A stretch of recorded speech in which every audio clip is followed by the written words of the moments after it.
طلاب حبايبي سنة تانية إعدادي في كل مكان، أهلا وسهلا بكم في فيديو حل تقييم الأسبوع الأولاني. تعال نشوف الأسئلة اللي موجودة في تقييم الأسبوع الأولاني. بيقول لك ما المقصود بكل من عدد الاهتزازات الكاملة التي يصنعها زنبرك في نصف دقيقة بيساوي 900 اهتزازة كاملة.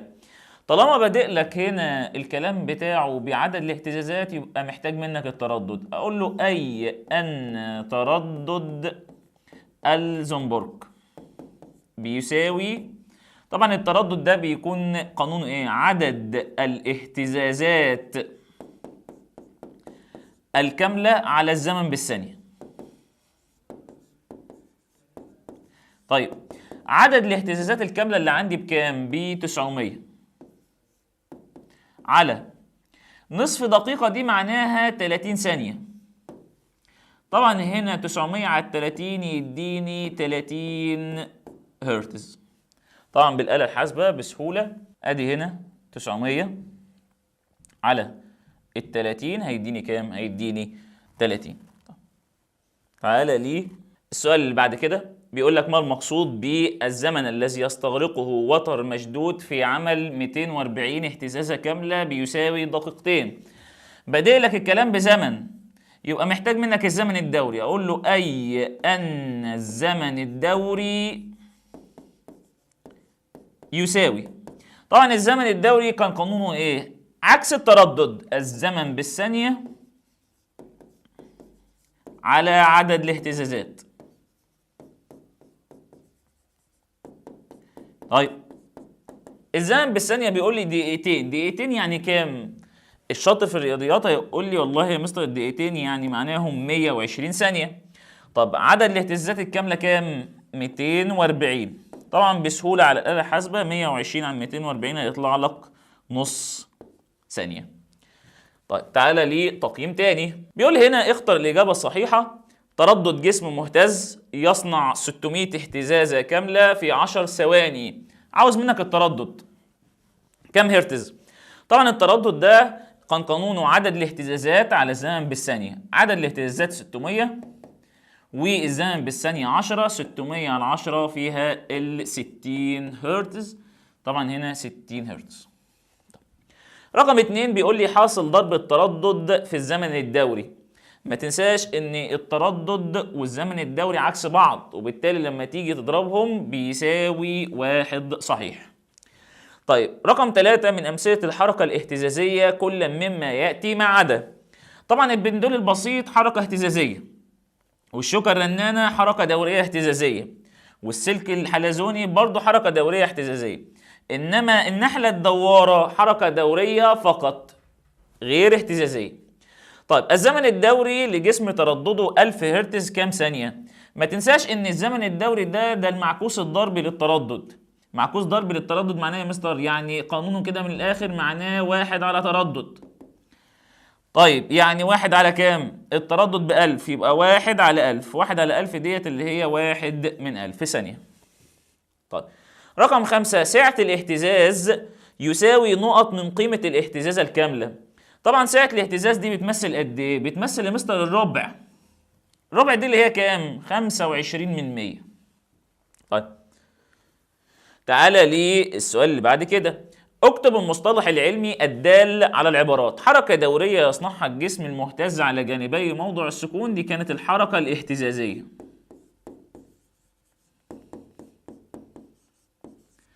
طيب تعالى لرقم 2. أقصى إزاحة للجسم المهتز بعيدا عن موضع سكونه كانت سعة الاهتزاز.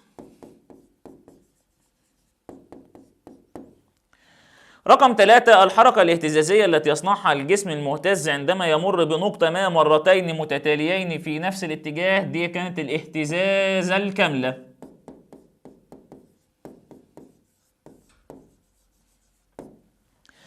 تعالى لي تقييم تاني.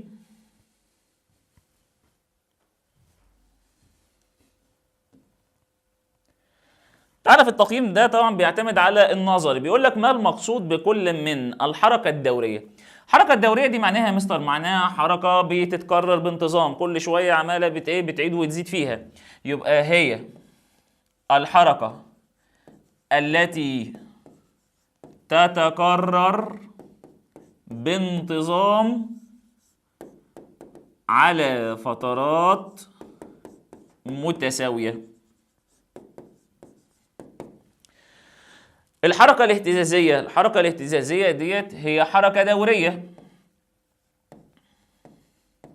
حركة دورية ليه؟ لأن ساعتها قلنا معناها حركة بتتكرر.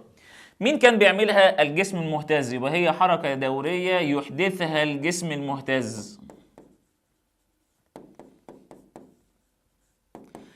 كان مستر الجسم المهتز بيعملها ازاي؟ على جانبي موضع السكون،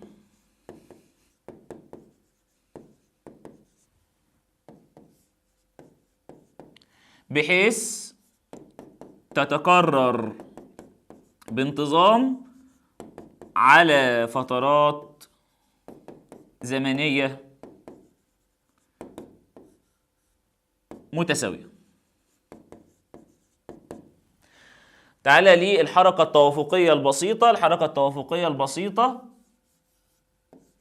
هي أبسط أنواع الحركة الاهتزازية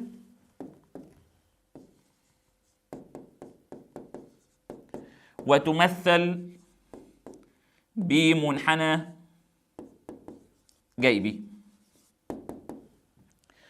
سعة الاهتزازة دي كان أقصى إزاحة بيعملها الجسم بس بعيد عن موضع سكونه. وأقصى إزاحة دي معناها أبعد مسافة ممكن يوصل لها. أقصى إزاحة يحدثها الجسم المهتز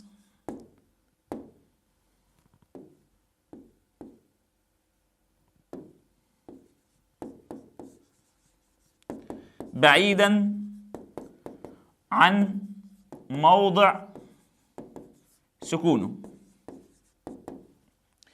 تعالى لي الاهتزازة الكاملة.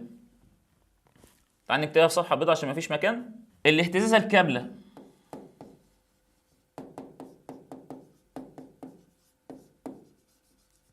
كان تعريفها ايه؟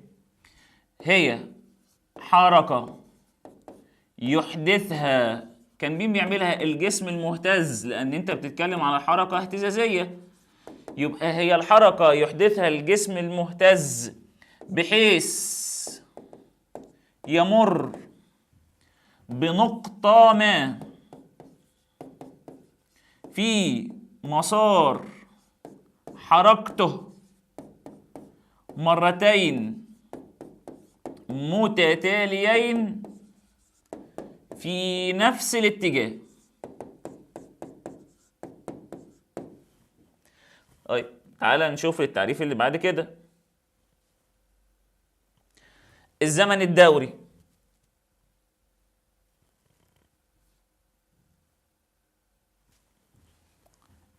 الدوري كان تعريفه ايه؟ هو الزمن اللازم لعمل اهتزازة كاملة. ده الوقت اللي انت هتحتاجه علشان تعمل اهتزازة ايه؟ كاملة. تعالى للتعريف اللي بعد كده.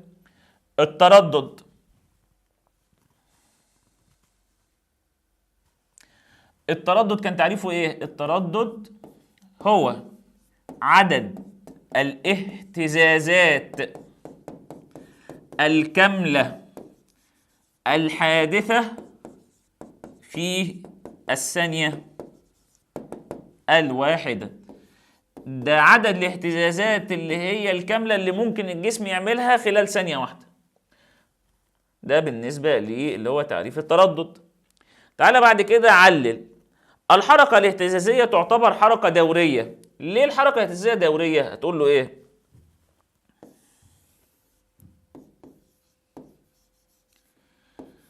لأنها تتكرر بانتظام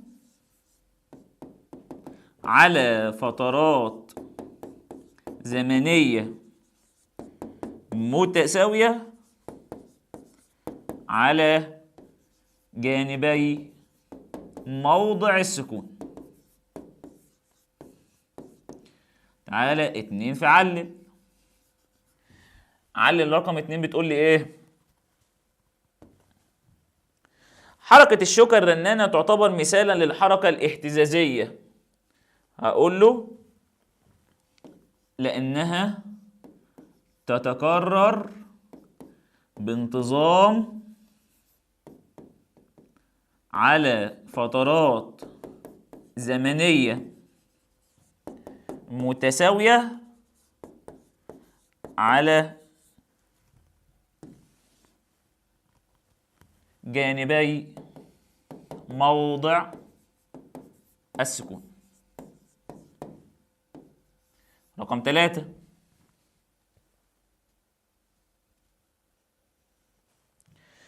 بيقول لي السؤال الثالث: الطاقة الميكانيكية للبندول البسيط تكون أكبر ما يمكن عند مروره بنقطة السكون. طبعا هنا في خطأ في التقييمات اللي نازلة، هي المفروض مش الطاقة الميكانيكية، طاقة الحركة. طاقة حركة البندول البسيط تكون أكبر ما يمكن عند مروره بنقطة السكون. أقول له لأن سرعة البندول تكون أكبر ما يمكن. مستر معنى كده إن في علاقة طردية ما بين السرعة وطاقة الحركة.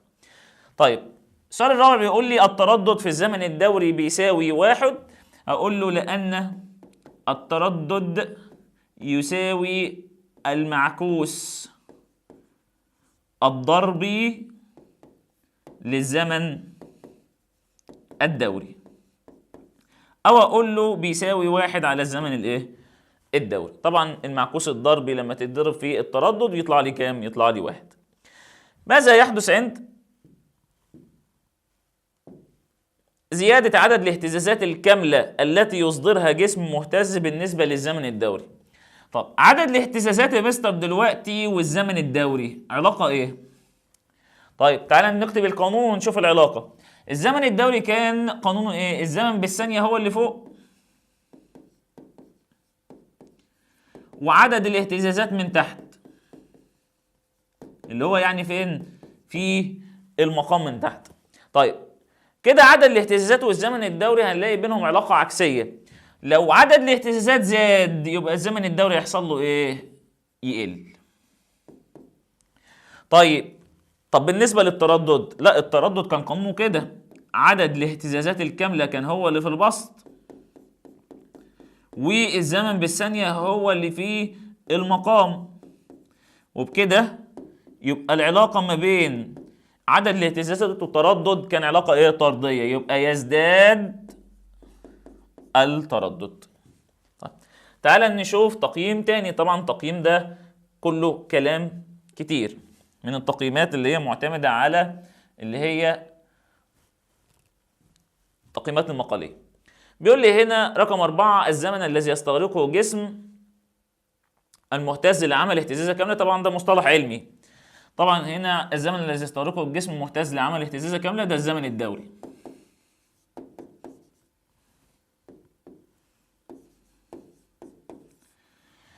عدد الاهتزازات الكاملة في الثانية الواحدة طبعا ده اللي هو التردد. على ليه تقييم تاني.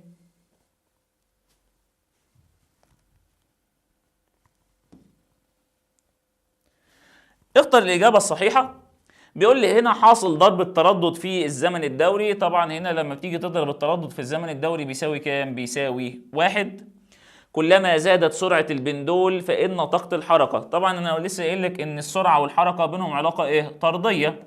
لو السرعة زادت الحركة تزيد. الزمن الدوري لشوكة رنانة أحدثت 180 اهتزازة، طبعا دي عدد الاهتزازات الكاملة، في نصف دقيقة. نصف دقيقة دي معناها مستر 30 ثانية. هو طبعا هنا الزمن الدوري كان قانونه إيه؟ الزمن بالثانية هو اللي فوق أدي 30 على عدد الاهتزازات من تحت في المقام، يبقى 30 على ال 180 هيديني 30 على ال 180 هيديني 1 على 6 اللي هي 1 على 6 اهي. إذا كانت سعة الاهتزاز لوتر مهتز 2 سم سعة الاهتزازة ب 2 سم، فإن الاهتزازة الكاملة بتساوي كام متر؟ طيب تعال نجيبها بالسنتي وبعد كده نحولها. هي الاهتزازة الكاملة يا مستر دلوقتي بيبقى فيها كام ساعة صغيرين؟ الاهتزازة الكاملة بيبقى فيها 4 ساعة صغيرين. طب والساعة بكام؟ ب 2 سم، معنى كده يا مستر ان الاهتزازة الكاملة بيبقى 4 في 2 ب 8 سم. هو عاوزها بالمتر وانت واخد في الرياضة، لو انت معاك سنتي وعاوز تحول بالمتر يبقى تقسم على كام؟ على 100، علشان المتر فيه 100 سنتي، يبقى تطلع 8 من 100. تعالى لي سؤال تاني، بيقول لك إذا كانت سعة الاهتزاز لوتر مهتز 1/10 متر خلال ثانية واحدة، فإن الزمن الدوري له بيساوي كام؟ بص كده، سعة الاهتزازة الواحدة خدها في ثانية. طب تعالى دلوقتي عاوز الزمن الدوري. الزمن الدوري كان قانون ايه؟ الزمن بالثانية على عدد الاهتزازات الكاملة. طب هي في الثانية ادي الزمن بتاعك ثانية، الثانية عمل فيها كام ساعة صغيرة؟ ساعة اهتزازة واحدة، اللي هي بتمثل كام اهتزازة كاملة؟ بتمثل يا مستر ربع. 1 على الربع يديني كام ثانية؟ 4. طيب بينما الذبذبة الكاملة له كام سنتي؟ طيب الذبذبة الكاملة ديت معناها الاهتزازة الكاملة. هو الساعة ب1/10 متر، يبقى الاهتزازة الكاملة بكام؟ الاهتزازة الكاملة بيساوي 4 في الساعة، يعني 4 في 1/10 هيديني 4/10 متر.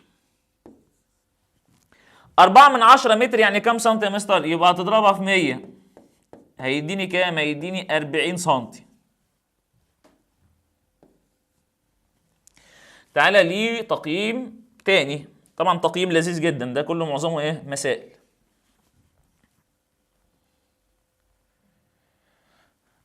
تعالى اللي بعد كده بيقول لي 1 كيلو هرتز في كام ميجا؟ طيب ادي كيلو هرتز وعاوز احوله للميجا. من الكيلو للميجا خلي بالك انت بتحول من الصغير للكبير، ادي ال10، من الصغير للكبير يبقى الاس بالسالب، من الكيلو للميجا يعني 10 أس 3.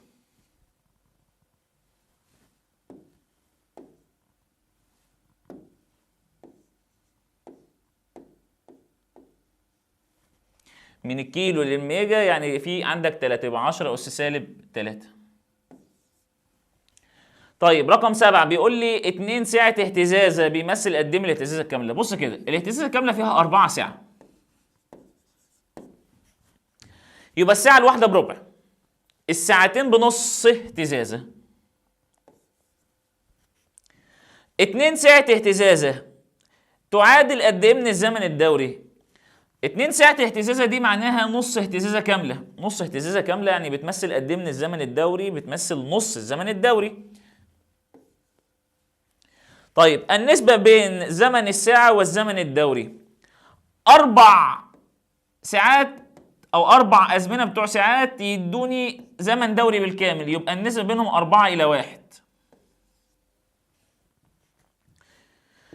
تعالى ليه السؤال اللي بعد كده، كل ما يلي يعتبر وحدات قياس التردد ما عدا طبعا الهرتز قياس تردد، ذبذبة لكل ثانية أو دورة لكل ثانية ماشي، ذبذبة نقط ثانية أس سالب 1 دي معناها كده ذبذبة لكل ثانية، وديت وحدة قياس تردد. الحاجة الوحيدة اللي هي مش وحدة قياس تردد اللي هي هرتز أس سالب 1.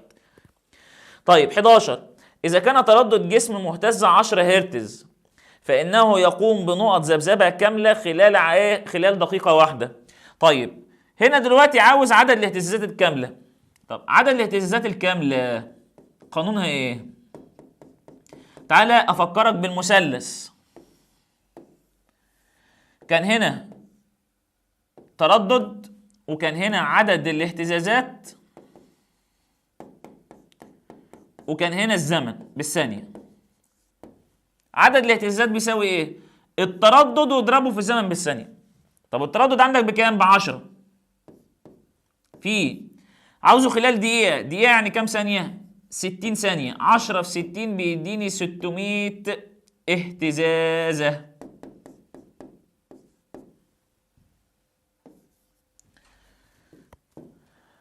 تعالى ليه تقييم تاني.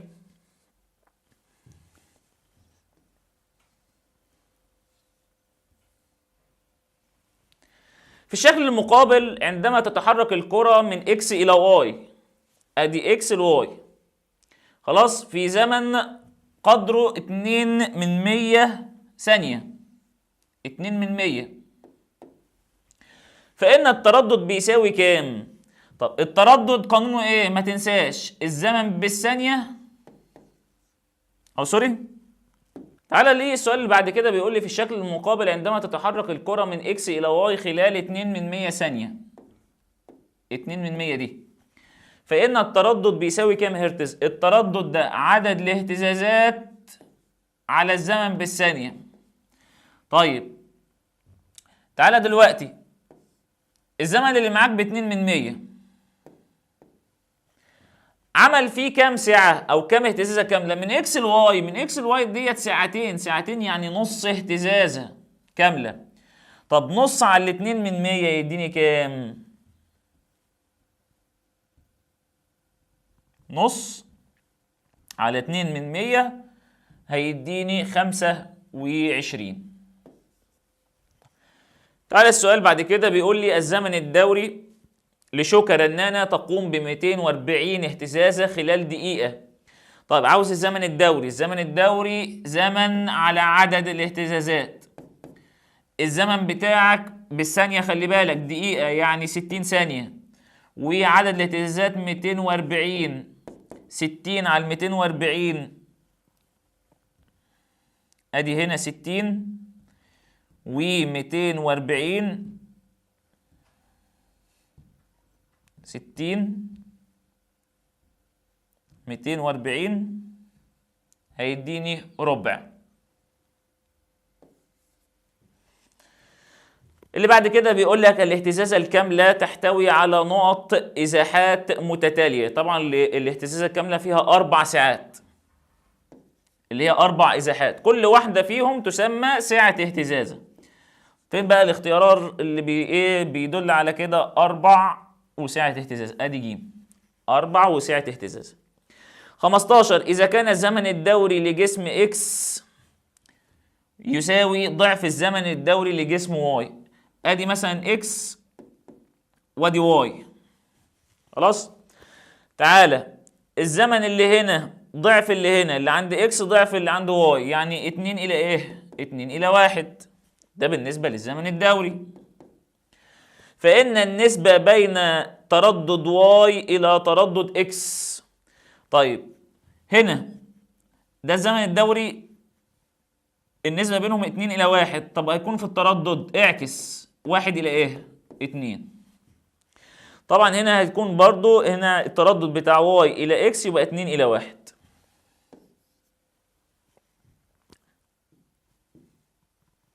خلي بالك 2 إلى 1 مش 1 إلى 2، لأن أنت طبعا هنا بيقول لك إيه؟ ماشي تبع الترتيب، واي الأول وبعد كده إكس، واي ب2 وإكس ب1. طيب تعالى بعد كده أذكر المصطلح العلمي. الحركة التي تتكرر دوريا في أزمنة متساوية دي الحركة الدورية.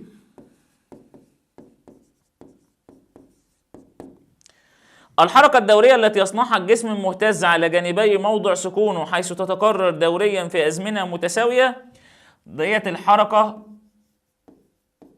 الاهتزازية. الزمن اللازم للجسم المهتز لإتمام اهتزازة كاملة ده الزمن الدوري. عدد الاهتزازات الكاملة التي يصنعها الجسم المهتز في ثانية واحدة ديت اللي هي التردد. أقصى إزاحة للجسم المهتز بعيدا عن موضع سكونه ديت سعة الاهتزاز.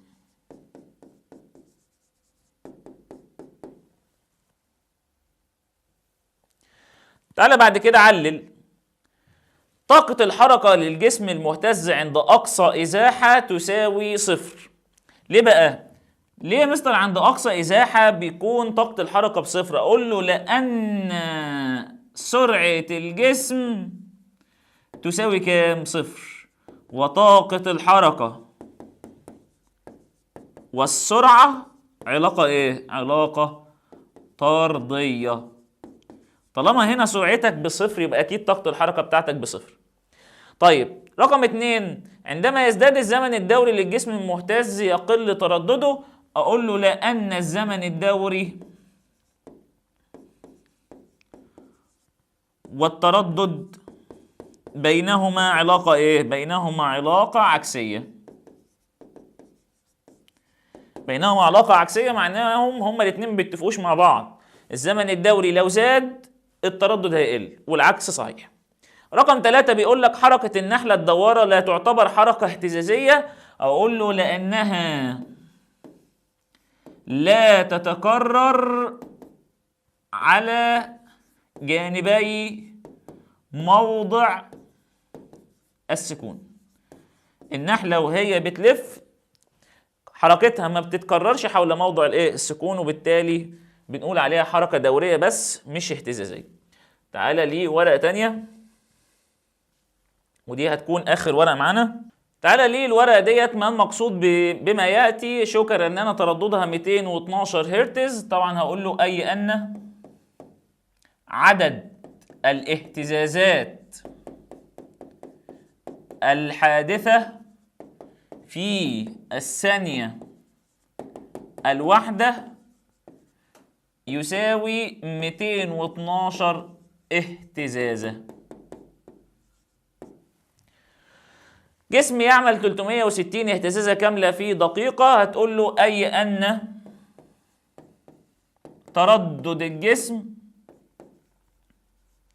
طبعا هنا جايب لك عدد الاهتزازات ب 360، هتمشي حسب القانون، والزمن بتاعك بدقيقة يعني 60 ثانية. طبعا 360 على 60، 360 على 60 بيديني 6 هرتز. تعالى ليه الشكلين اللي بعد كده. ادرس الشكلين التاليين ثم احسب الزمن الدوري والتردد في كل شكل. تعال للشكل الاولاني.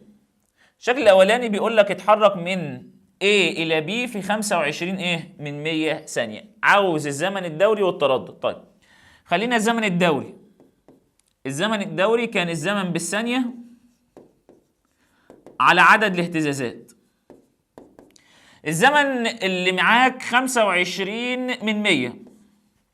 25 من 100 ديت عمل فيها قد ايه اهتزازه كامله؟ اتحرك يا اسطى من ال بي. من ال بي دي ساعه. الساعه بتمثل قد ايه؟ ربع الاهتزازه. طيب تعالى اعملها بالاله الحاسبه. ادي هنا 25 من 100 على ربع،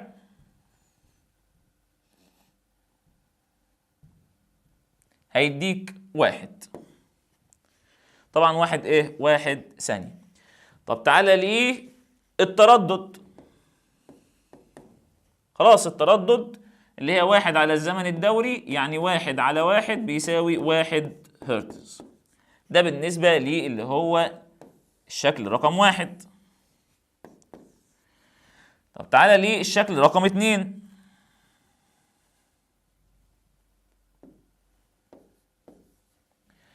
اتحرك من اكس لواي في 2 من 100 ثانية. من اكس لواي اهو، من اكس لواي كده. طب هات لي الزمن الدوري. الزمن الدوري الزمن بالثانية على عدد الاهتزازات. الزمن بالثانية بكام؟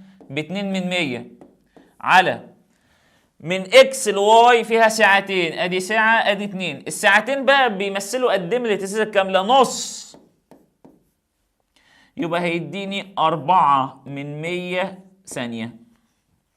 طبعا التردد ليه قانون سهل قوي. التردد بيساوي 1 على الزمن الدوري، يعني 1 على 4 من 100 هيديني 25 هرتز او 250 هرتز. تعال بس نشوفها كده.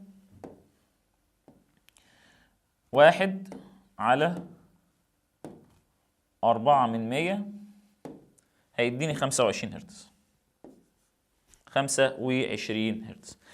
بكده نكون حلينا تقييمات الأسبوع الأولاني من الدراسة. أشوفكم على خير في فيديو جديد. سلام.